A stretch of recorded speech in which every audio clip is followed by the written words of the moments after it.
Hello दोस्तों, आप सबका स्वागत है एक बार फिर से एस्ट्रो गुरु चैनल पर। मैं आप सभी के लिए लेकर आया हूं टैरो विद कृष्ण में आज एक और सेशन। और आज का जो विषय है यह है माता कूष्मांडा का आपके लिए आशीर्वाद।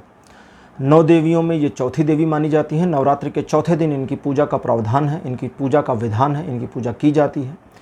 कूष्मांडा माता को इस पूरे ब्रह्मांड की अधिष्ठात्री देवी माना जाता है। लेकिन इस ब्रह्मांड तो अनेकों हैं, एक ब्रह्मांड की अधिष्ठात्री देवी होती हैं। और जो ब्रह्मांड का आकार है वो कद्दू के जैसा होता है, मतलब एक ओवल शेप होता है, लेकिन वो डिफरेंट टाइप का ओवल होता है। और कद्दू को संस्कृत में कूष्मांड कहते हैं। और इस कूष्मांड ब्रह्मांड की अधिष्ठात्री देवी होने के कारण इनको कूष्मांडा कहते हैं। इनकी अगर कृपा हो तो ब्रह्मांड की यानी यूनिवर्स की एनर्जीज आपके लिए पॉजिटिवली काम करना शुरू कर देती हैं। और इसी वजह से आज का जो विषय है बहुत बढ़िया है कि माता कूष्मांडा का आपके लिए क्या आशीर्वाद है, या माता कूष्मांडा का आशीर्वाद। ये पॉजिटिव रीडिंग है, इसमें कोई नेगेटिविटीज़ नहीं है। आज की रीडिंग के लिए 2 पाइल्स बनाई गई हैं, 2 की दोनों पाइल्स आपकी स्क्रीन पर अब एक साथ दिखाई जा रही हैं। आज की पहली पाइल है चुनरी।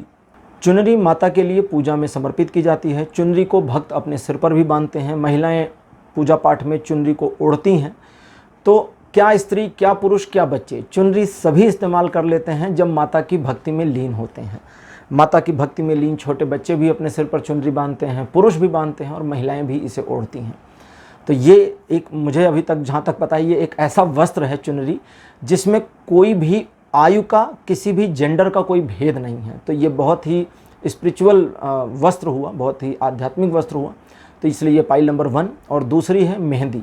माता की पूजा के दौरान मेहंदी लगाने का और मेहंदी को समर्पित करने का दोनों का प्रावधान है, इसलिए मेहंदी। तो दोनों पाइल्स के सिंबॉलिक्स आपकी स्क्रीन पर एक साथ दिखाए जा रहे हैं। जो आपको ज़्यादा अच्छा लगता हो उसे अपनी पाइल मान लें और उसके अकॉर्डिंग ही आज की रीडिंग को देखिए, ये आपके साथ रेजोनेट करेगी। अच्छा, यहाँ ये भी बता दूं कि ये रीडिंग केवल नवरात्रों के लिए नहीं है, ये जनरल रीडिंग है और टाइमलेस रीडिंग है। तो जब आप इसको देख रहे हैं ये आपके साथ रेजोनेट करेगी। हर बार की तरह इस बार भी टाइम स्टैम्प्स को डिस्क्रिप्शन और कमेंट सेक्शन दोनों जगह पर दे दिया गया है। अपनी पाइल की रीडिंग पर डायरेक्टली पहुंचने के लिए आप टाइम स्टैम्प पर क्लिक करेंगे तो वीडियो फास्ट फॉरवर्ड हो जाएगा और आप डायरेक्टली अपनी पाइल की रीडिंग पर पहुंच जाएंगे। जो लोग मुझसे आज पहली बार जुड़े हैं उन सभी का मैं एस्ट्रो गुरु चैनल पर स्वागत करूंगा। आप सभी इस चैनल को सब्सक्राइब करिए, बेल आइकन को प्रेस करिए, क्योंकि जब आप बेल आइकन प्रेस करते हैं तो नए वीडियोज़ की नोटिफिकेशन आपके फ़ोन पर आनी शुरू हो जाती है। और मेरे रेगुलर व्यूवर्स और सब्सक्राइबर्स, आप सभी के सहयोग और प्यार के लिए बहुत बहुत आभार। आगे बढ़ने से पहले आपको एक बार बता दूं कि मैं एक प्रोफेशनल टैरो रीडर, एक प्रोफेशनल एस्ट्रोलॉजर भी हूं। तो आपकी स्क्रीन पर ये जो नंबर आ रहा है इसके ऊपर आप संपर्क कर सकते हैं अगर आपको अपने लिए एक पर्सनल रीडिंग चाहिए या आप अपनी कुंडली मुझे दिखाना चाहते हैं। ये व्हाट्सएप नंबर है, तो इस पर आपको कॉल नहीं करना है, इस पर केवल मैसेज करिए।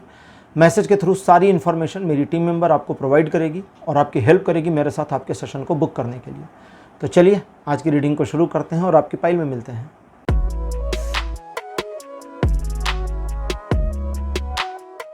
हेलो पाइल नंबर 1, आप सबका स्वागत है आपकी रीडिंग में। आपने चुनरी चुना था एज अ पाइल, मेरे बगल में लगा दी गई है। चलिए अब आपके लिए रीडिंग शुरू करते हैं और देखते हैं माता कूष्मांडा का आशीर्वाद आपके लिए क्या है। कार्ड नंबर 1 आपके लिए है द फूल। सेकंड पोजीशन पर आपके लिए है 5 ऑफ कप्स। कार्ड नंबर 3 आपके लिए द हाई प्रीस्ट। कई टैरो डेक में इनको द हेरोफेंट कहते हैं। 4th पोजीशन पर द स्टार। और आपके लिए अंतिम कार्ड मेरे पास अपीयर हुआ है Prince of cups. Prince of cups इस टैरो डेक में नाइट के रूप में माने जाते हैं। जो नाइट का स्थान है वही इसमें प्रिंस का है और जो पेज हैं या पेग हैं वो इसमें प्रिंसेस हैं। तो पाइल नंबर 1, इस बार माता कूष्मांडा का आपके लिए प्रेजेंट टाइम में जो मुझे आशीर्वाद दिखाई दे रहा है वो 2 तरह का है। सबसे पहला तो आप, मतलब ये एक्चुअली इसको कहूँ तो ये ट्रायंगुलर है, 3 तरफा है। अब लेकिन है 2 तरफा, वो 3 कैसे समझाता हूँ। सबसे पहला, आपके जीवन में बेहतर और अच्छी चीज़ें आ रही हैं। अब दूसरा, दूसरे के 2 पार्ट हैं इसलिए ट्रायंगल हो गया है। दूसरे में पहला हिस्सा है कि वे आपके जीवन में चीज़ों को संतुलित करेंगी और दूसरा हिस्सा है कि आपको उस संतुलन को बनाए रखना होगा, बरकरार रखना होगा। ठीक, घर को बनवाना या बनाना कोई बहुत बड़ा मुश्किल काम नहीं है, लेकिन घर को घर बनाए रखना बहुत मुश्किल काम है। दोनों में अंतर है। हो सकता है घर बनाने में पैसों की समस्या आए, लेकिन घर को घर बनाए रखने में इमोशंस समस्या कर जाते हैं। और अगर इमोशंस मैनेजेबल पोजीशन में फैमिली मेंबर्स के बीच में नहीं चलते हैं तो बने हुए एक अच्छे भले मकान के बावजूद लोग क्या कहते हैं, घर टूट गया। इसका ये थोड़ी मतलब है कि ईंटें पत्थर और सारी घर आधा हो गया बीच से, नहीं, घर टूट गया, वो घर की अवधारणा खत्म हुई। तो वे जीवन में संतुलन तो लाएंगी लेकिन अगर वो संतुलन आप कंटिन्यू नहीं कर पाए तो फ़ायदा नहीं मिलेगा। यहाँ कुछ चीज़ें समझें, जैसे आपका अपने ऊपर भरोसा बहुत अच्छा है, उसके बावजूद नकारात्मक चीज़ों की ओर आकर्षित हो जाते हैं। सही शब्द बोल रहा हूँ, आकर्षित। आकर्षित कैसे? डॉक्टर कुमार विश्वास एक बार एक कविता सुना रहे थे कहीं पर, लोग हंसने लगे तो कहते गलत ही क्यों समझते हो, सही भी समझ लो। तो ऐसे आपका भी मामला है कि निगेटिविटी ही क्यों देख रहे हो, पॉजिटिविटी भी देख लो। निगेटिविटी तो हर जगह फैली है, पॉजिटिविटी भी देखिए ना। जैसे एक बड़ा प्यारा एग्जांपल देता हूँ, किसी से मेरी बात हो रही थी कभी, तो डिस्कशन में ये बातचीत आ रही थी कि ईश्वर प्रकाश का स्वरूप है। Light means God, dark means शैतान। अंधेरा मतलब शैतान, प्रकाश मतलब भगवान। मैंने कहा नहीं, असल में मामला शायद उल्टा हो सकता है। प्रकाश मतलब शैतान हो सकता है और अंधकार मतलब भगवान हो सकता है। कैसे? मैंने कहा देखो, ब्रह्मांड को देखो, ईश्वर ने बनाया, सबसे ज़्यादा क्या है ब्रह्मांड में? अंधेरा है। ईश्वर थोड़ी चाहेंगे कि शैतान सबसे ज़्यादा फैला रहे, ईश्वर तो ईश्वर तत्व को फैलाएंगे ना सबसे ज़्यादा। तो जो अंधकार है वो सतत है, कंटिन्यू है, इन्फिनिट है, ना आता है ना जाता है। आप जिस रूम में हैं उस रूम की लाइट बंद कर दीजिए, अंधेरा हो जाएगा। अंधेरे को लाना थोड़ी पड़ेगा कि भैया एक बिजली का बल्ब दे देना जो अंधेरा कर दे, ऐसा नहीं होता ना। ऐसे तो बल्ब आते नहीं हैं, रोशनी करने वाले बल्ब आते हैं। रोशनी करने वाले बल्ब को निकाल लीजिए, अंधेरा हो गया। तो अंधेरा यहाँ है, अभी है, हर जगह है। बस प्रकाश ने उसको एक तरह से आच्छादित कर दिया कि वो दिखाई नहीं दे रहा। ईश्वर हर जगह है, सतत है, सम्यक है। हमारी अज्ञानता ने उसको ढक दिया है और वो दिखाई नहीं दे रहा है। यही तो है। उपनिषद क्या कहते? कहते हैं हर चीज में ईश्वर है। उपनिषदों के वचन है कण कण में भगवान। ईशावास्य उपनिषद की व्याख्या के दौरान मैंने ये चीज डिटेल में समझाई है। तो उपनिषद कहते हैं हर चीज में ईश्वर है, लेकिन देखने वाली आंख ना हो तो सब बेकार है। तो यहां नकारात्मकता को देखना बंद करके सकारात्मकता को देखें और अपने ईगो को डाउन कर दें। हर चीज को अपने हिसाब से नहीं कर सकते, हर चीज को अपने अकॉर्डिंग संतुलित नहीं कर सकते, हर व्यक्ति को अपने अकॉर्डिंग मैनेज नहीं कर सकते।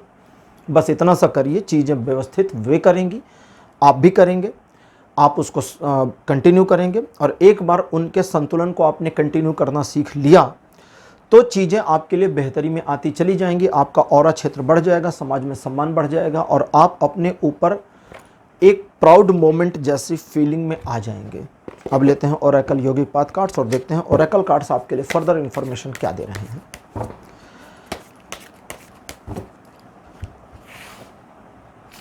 कार्ड नंबर 1 आपके लिए है अहिंसा।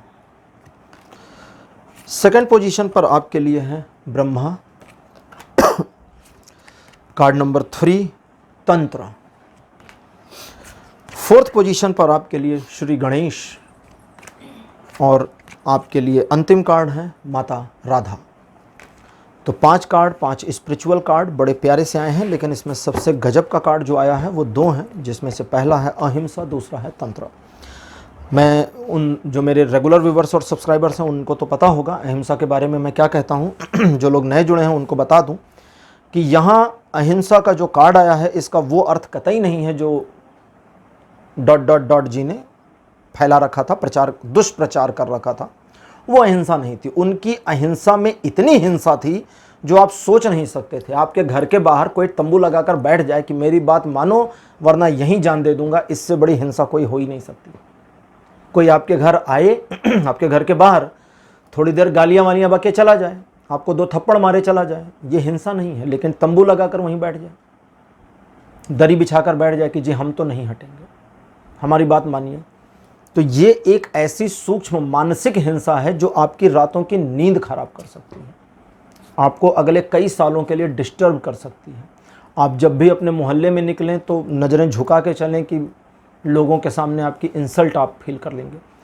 तो अहिंसा का मतलब होता है कि अपने आप से, अच्छा यहाँ जो अहिंसा है ना वो आपके लिए है, आपको दूसरों के साथ अहिंसा वहिंसा नहीं करनी है। अब इसका ये मतलब नहीं जाइए पीटिए, आपको स्वयं को मानसिक प्रताड़ना से बचाना है।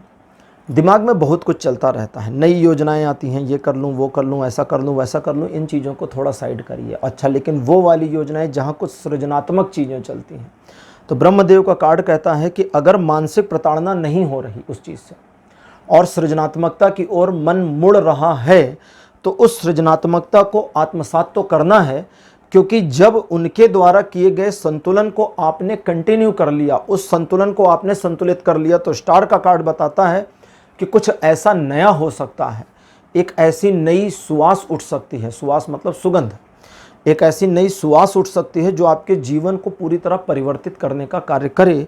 और ब्रह्मदेव का कार्ड कहता है कि तभी वो सृजनात्मकता में आएगी और चीज़ें बदलेंगी। लेकिन अब तंत्रा का कार्ड है, ये कहता है कि इस पूरे मामले में आपका अपने प्रति झुकाव, लगाव और सहयोग की भावना, कभी कभी हम ना खुद को हेल्प नहीं करते हैं, हम बड़ा मन मार के चीज़ों को करते हैं, तो अपने आप को हेल्प करना, अपने आप को उस लयबद्धता में बनाए रखना जिसकी एक्चुअली ज़रूरत है। तो अगर आप ये चीज़ें करते हैं तो ये चीज़ें करने के बाद में आपको इनिशियल ही ज़रूरत पड़ जाएगी कि आपके जिन रास्तों पर आप चल रहे हैं वे मार्ग अवरुद्ध ना हो जाए, ब्लॉकेज ना आ जाए, कुछ समस्या ना आ जाए, विघ्न बाधा ना आ जाए। और विघ्नकर्ता का कार्ड आपके लिए फिर जो कहते हैं डरना नहीं है।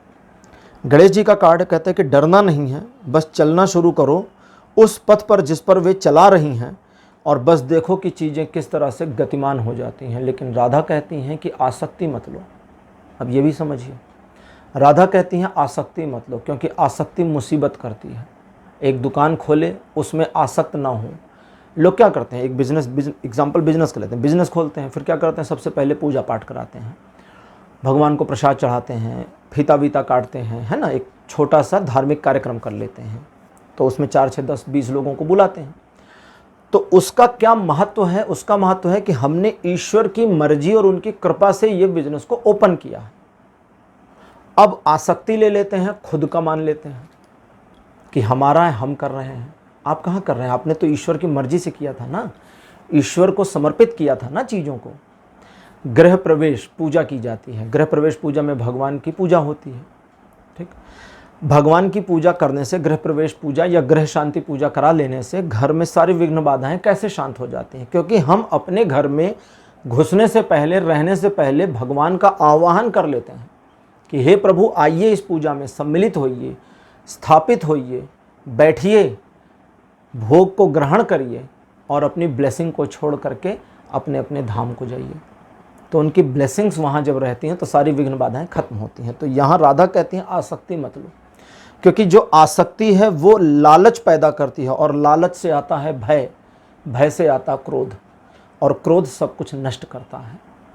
क्रोध की ऊर्जा को इस्तेमाल न किया तो नष्ट करेगा, ऊर्जा को इस्तेमाल किया तो बहुत कुछ परिवर्तित कर सकता है। दुर्वासा ऋषि का नाम सुना होगा, क्रोधी ऋषि थे, शकुंतला को श्राप दे दिया, जा तू भूल जाएगी जिसकी याद में तूने मुझे प्रणाम नहीं किया।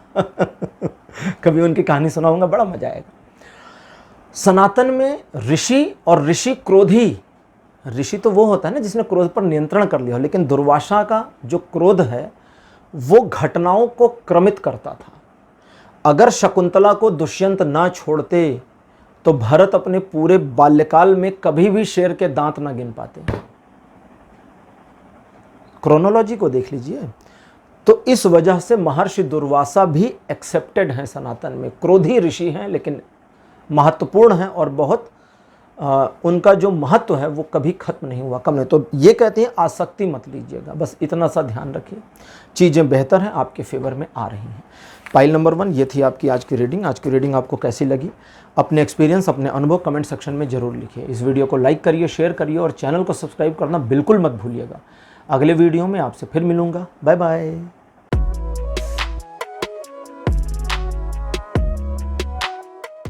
हेलो पाइल नंबर 2, आप सबका स्वागत है आपकी रीडिंग में। आपने मेहंदी को चुना था एज अ पाइल। मेरे बगल में मेहंदी की फोटोग्राफ लगा दी गई है, सुंदर से हाथों पर मेहंदी। चलिए शुरू करते हैं रीडिंग और देखते हैं। मतलब मुझे तो शूट के दौरान ऐसा ही लग रहा है ना कि एडिटर मेरे ऐसी ही मेहंदी लगाने वाले हैं एडिटिंग के दौरान। देखते हैं आपके लिए क्या है आता आज माता कुष्मांडा के आशीर्वाद के रूप में। 6 ऑफ कप्स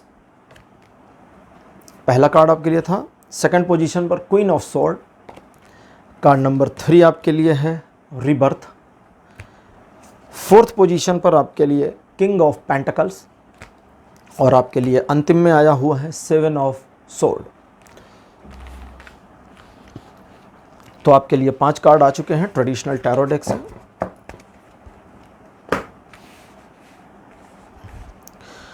पाइल नंबर 1, आपके जीवन में चीज़ें और अच्छी हो सकती हैं, आपको कुछ चीज़ों का ध्यान देना होगा। सबसे पहले माता के आशीर्वाद की बात। आपकी कोई योजना जो ठंडे बस्ते में चली गई थी, या कोई प्लान जो पीछे छूट गया था, या कोई महत्वाकांक्षा, कोई सपना जो किसी भी वजह से आपके दिल के तो करीब था लेकिन उसे पीछे छोड़कर आगे बढ़ने पर मजबूर हो गए, उन चीज़ों की पुनः वापसी और आगे उनमें सक्सेस संभव है, लेकिन आपको कुछ चीज़ों को ठीक से मैनेज कर लेना होगा। अगर आप कुछ चीज़ों को मैनेज करने के लिए माइंड से मेंटली अपने आप को प्रिपेयर करते हैं तो ठीक है, वरना आप अपने क्रोध और गुस्से को भी जानते हैं, और हर बार अपने क्रोध और गुस्से की वजह से किए गए गलत निर्णयों को करने के कुछ समय के बाद पीछे मुड़ करके पछताने का कार्यक्रम भी लगातार चलता रहता है। तो अब ये सब बंद करिए, क्या करना है उसको समझें। अच्छा, सबसे पहले माता कूष्मांडा क्या चाहती हैं? माता कूष्मांडा चाहती हैं कि आप अपनी महत्वाकांक्षी परियोजना के ऊपर विचार करें, पुनर्विचार। अभी शुरू नहीं करना, पहले विचार करना है, उसमें गलतियां ढूंढनी है, उसकी बारीकियां ठीक करनी है। एक बार चीज़ों को एक तरह से कहें तो प्लान सही बना लेने के बाद आपको आगे बढ़ना है। अच्छा, यहाँ साथ साथ बता दूँ, ये तो जो बता रहा हूँ, इसके अलावा एक और ब्लेसिंग है, वो है कि आने वाले समय में आपके लिए धन की स्थिति बेहतर होती चली जाएगी, यानी आर्थिक समस्याएं खत्म होंगी। ये एडिशनल ब्लेसिंग है। तो अब उसकी फिर से पुरानी बात, तो प्लानिंग बनाने के बाद अब सही कार्य अब शुरू होगा, प्लानिंग को ठीक करने के बाद में, क्योंकि जब कुछ चीज़ें पीछे छूट गई ना तो उसमें थोड़ी प्लानिंग कम हो जाती है। तो वो प्लानिंग में लाने के बाद में अब सबसे महत्वपूर्ण कार्य शुरू होगा। सबसे पहले दूसरों की लाइफ से जुड़े मामलों से अपने आप को तंग करना बंद करना है। ये बड़ा मुश्किल काम होता है। हम ना दूसरों के बारे में इतना परेशान रहते हैं जितना अपने बारे में नहीं रहते। आपने कभी कभी कोट्स भी देखा होगा ना कि लोग दूसरों के सुख से ज़्यादा दुखी हैं, अपने दुख से कम दुखी हैं। दूसरा खुश है इस बात से ज़्यादा नाराज़ है, इस बात से ज़्यादा तकलीफ है लोगों को। तो ये सचमुच में एक ह्यूमन माइंड का नेचर है जो ऐसा फील कर जाता है। लेकिन एक और ह्यूमन माइंड होता है, मतलब ह्यूमन नेचर होता है, जो अपनी प्रॉब्लम्स को इग्नोर करा के दूसरों की प्रॉब्लम के रेजोल्यूशन ढूंढने में लगा देता है। तो ये आपको नहीं करना, इस चीज़ से हटा लेना है। अगर कुछ ऐसे लोग हैं जो आपको उलाहना दे सकते हैं, ताना दे सकते हैं कि भैया आप पहले हमारी वाली को सॉल्व करें, तो उनको मुंह खोलकर बता दें कि देखो भाई, अभी मैं खुद प्रॉब्लम में हूँ और मैं ये वाला कर लूँगी तब तुम्हारी हेल्प करूँगी। सीधा सीधा बता दीजिए और मना कर दीजिए। आपके लिए ओरेकल कार्ड मुझे अभी निकालना पड़ेगा, क्योंकि ओरेकल कार्ड से मुझे कुछ और इन्फॉर्मेशन लेनी है। ठीक है, आज की ओरेकल डेक है ओरेकल योगिक पाथ।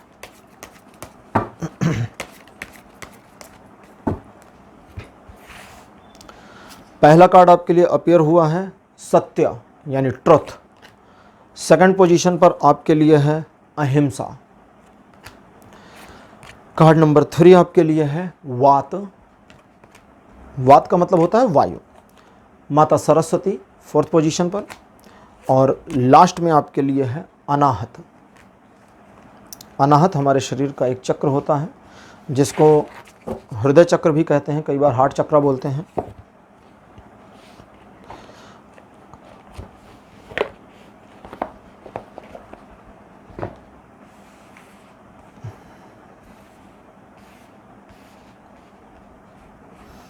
इस चक्र को अनाहत कहने के पीछे के कई कारण हैं, जिनमें से एक कारण ये भी है कि यहाँ की ऊर्जा एंडलेस होती है। ये ऊर्जा अगर एक बार जागृत होना शुरू हो गई तो ये ऊर्जा रुकती नहीं है, क्योंकि प्रेम की ऊर्जा भी इसी चक्र से संचालित होती है और प्रेम की कोई बाउंड्रीज नहीं होती। तो जिनके साधकों के अनाहत चक्र जागृत हो जाते हैं उन्हें पूरे संसार से प्रेम हो जाता है और पूरे संसार को उनसे प्रेम हो जाता है। कुछ चीज़ों को मैनेज करना है, पहला तो वो जो बताया आपको। दूसरा, अपने अंदर की एंजाइटी फीलिंग को, वो पेट की गुड़गुड़ समझें उसको। होता है ना, जैसे जब किसी चीज़ को हम ईगरली करना चाहें लेकिन ना कर पाएँ तो पेट में एक ऐठन सी फील होने लगती है, मीठी मीठी सी। तो वो वात की वजह से होती है। यहाँ पर आपके मणिपुर चक्र का समस्या नहीं है, वो वात यानी कि वायु का, अपान वायु का नीचे उतरने की वजह से, उस चक्र से टकराने की वजह से समस्या होती है। तो यहाँ आपको अपनी एंजाइटी फीलिंग को मैनेज करना है थोड़ा सा। दूसरे क्या सोचेंगे क्या नहीं सोचेंगे इस पर सोचना नहीं है, फिर से सुनिए, दूसरे क्या सोचेंगे और क्या नहीं सोचेंगे इस पर बिल्कुल सोचना ही नहीं है, और आप अपने ग्राउंड्स पर अगर सही हैं तो जस्टिफिकेशन देनी नहीं है। जब आप अपने ग्राउंड्स पर सही हैं और आप अपने आप को जस्टिफाई नहीं करते हैं तो आप कई कदम आगे निकल जाते हैं, क्योंकि अक्सर कहा भी जाता है कि जस्टिफिकेशन अपराधी देते हैं, सत्य को प्रमाण की ज़रूरत नहीं, सत्य स्वयं में ही सर्वथा सिद्ध है। इसी वजह से कहा जाता है कि सत्य को दबाया जा सकता है, छिपाया जा सकता है, लेकिन परास्त नहीं किया जा सकता। जब अयोध्या के राम मंदिर का सुप्रीम कोर्ट से फैसला आया था तो मैंने भी कहीं पर लिखा था ये चीज़ को, शायद मेरे YouTube के कम्युनिटी पोस्ट पर ही डाला था कि सत्य को दबाया और छिपाया जा सकता है लेकिन परास्त नहीं किया जा सकता, पराजित नहीं किया जा सकता। सत्य उभर कर सामने आता है, चाहे 500 साल क्यों ना लग जाए। तो ये ऐसी ही सिचुएशन है। अब राम जी का मंदिर बन रहा है जल्दी ही कंप्लीट होगा। तो यहाँ आपको अपने आप में एक स्थिरता लानी है, और आप कुछ मामलों में दूसरों की चीज़ों को मैनेज नहीं करके अपनी चीज़ों को मैनेज कर रहे हैं, इसके लिए कोई जस्टिफिकेशन नहीं देना है। क्योंकि अगर आपने जस्टिफिकेशन देनी शुरू करी तो उस चीज़ में ब्लेंडर शुरू हो जाएगा, आर्गुमेंट शुरू होगा और आप अपनी ही चीज़ से विमुख हो जाएंगे, तो वो नहीं करना है। स्वयं को किसी भी तरह से मेंटल गिल्ट में नहीं लाना है। अहिंसा का कार्ड सिर्फ इतनी जानकारी देता है, कहता है कोई मेंटल गिल्ट नहीं। आपने अपनी चीज़ों पर फोकस किया, किसी का काम खराब हो रहा है तो उसकी भी जिम्मेदारी है ना कि अपने काम को ठीक करे। सारी दुनिया का ठेका आपने थोड़ी दे रखा है, तो इस चीज़ को समझें। लेकिन अब एंजाइटी फीलिंग का क्या करेंगे, उसे बस संभाल लेना है। और कैसे संभालेंगे, प्रेम पूर्ण हो जाइए। सभी से तो होते हैं, अपने से हो जाइए। माता कहती हैं सरस्वती की, स्वयं के प्रति प्रेम पूर्ण व्यवहार बहुत ज़रूरी है, और वो भी सबसे पहले ज़रूरी है। क्योंकि जब तुम्हारा व्यवहार स्वयं से प्रेम पूर्ण होता है तब तुम्हारे भीतर कुछ खिलता है। जब तुम्हारा व्यवहार दूसरों के प्रति प्रेमपूर्ण होता है तो उनके भीतर कुछ खिलता है। अपने भीतर के चीज़ों को खिलाने के लिए ज़्यादा मेहनत की ज़रूरत है बजाय दूसरों के भीतर कुछ खिलाने के लिए। यानी उनके भीतर अगर प्यार का बीज आप रोपना चाहते हैं, यानी किसी को अपने प्यार में इन्फ्लुएंस करना, माता कहती हैं बहुत आसान है। खुद को खुद के प्यार में डाल देना बड़ा मुश्किल काम है। आप अपने आप को अपने प्यार में कैसे डालेंगे। सेल्फ लव, सेल्फ लव क्या होता है, जब आप सेल्फ लव करते हैं या अपने आप से, लोग कहते हैं कि हम तो भाई अपने आप से प्यार करते हैं। नहीं करते यार आप अपने आप से प्यार। सोचिए आप अपने आप को कितना मानसिक प्रताड़ना देते हैं। और अगर आप अपने आप को मानसिक प्रताड़ना दे रहे हैं, मेंटल डिस्टर्बेंस आप अपने आप को दे रहे हैं चाहे किसी भी सब्जेक्ट पर, तो there is no self love. तो मन से अपने आप को किसी गिल्ट में नहीं लाना है, अपने आप को मानसिक प्रताड़ना में, मेंटल हैरेसमेंट में खुद को नहीं डालना है, तभी सेल्फ लव जनरेट होगा। और देवी आगे कहते हैं कि एक बार जब ये जनरेट होगा तो ऊर्जा का प्रवाह बहेगा जो आता है हृदय से, जो अंतहीन है। हमारे हार्ट के बारे में, हमारे शरीर में जो दिल है ना, 4-6 इंच का साइज का होता है, छोटा सा, उसके बारे में स्पिरिचुअली क्या कहते हैं ये भी सुन लीजिए। ऑर्गन तो ऑर्गन है, मशीन है ना पंप करने की खून को, इसको निकाल करके अगर एक आर्टिफिशियल हार्ट लगा दिया जाए, जैसे कि कभी पढ़ा होगा आपने कि कुछ 1-2 लोगों को लगाया गया था, उनकी भी लाइफ चल गई, जिए। एक किसी के बारे में तो मैंने पढ़ा था कि मेटल का हार्ट लगा दिया गया था और वो भी कई सालों तक जिंदा रहा पर्सन। उसके बावजूद वो पर्सन किसी से प्यार कर सकता है। तो प्यार कहाँ से आ रहा है, या फीलिंग्स कहाँ से आ रही, इमोशन कहाँ से आ रहे हैं। तो जो हार्ट है वो एक तरह का पोर्टल है। हार्ट हमारा दिल एक तरह का पोर्टल है उस इन्फिनिटी से, इन्फिनिट मतलब अंतहीन, ईश्वर से कनेक्टिविटी बना लेने के लिए। और वही वो कहते हैं कि जब अनाहत शुरू होता है, जब तुम्हारा सेल्फ लव आ जाएगा, गिल्ट नहीं होगी और अनाहत शुरू हो जाएगा, तो एक ऐसी ऊर्जा का संचार प्राप्त होगा जिस ऊर्जा के दम पर जो चाहते हो जाएगा। लेकिन वहाँ तक पहुँचने के लिए थोड़ी मेहनत करनी पड़ेगी, और बिना मेहनत के इन चीज़ों को एक्ट अपॉन करना, वास्तविकता में लाना मुश्किल बहुत होगा। तो माता कूष्मांडा की ये आपके लिए एक तरह से ब्लेसिंग है, गाइडेंस है, जिस पर आपको एक्चुअली काम करना चाहिए। तो पाइल नंबर 2 ये थी आपकी आज की रीडिंग। आज की रीडिंग आपको कैसी लगी, अपने एक्सपीरियंस, अपने अनुभव कमेंट सेक्शन में ज़रूर लिखिए। इस वीडियो को लाइक करिए, शेयर करिए और चैनल को सब्सक्राइब करना मत भूलिएगा। अगले वीडियो में आपसे फिर मिलूँगा। Bye bye.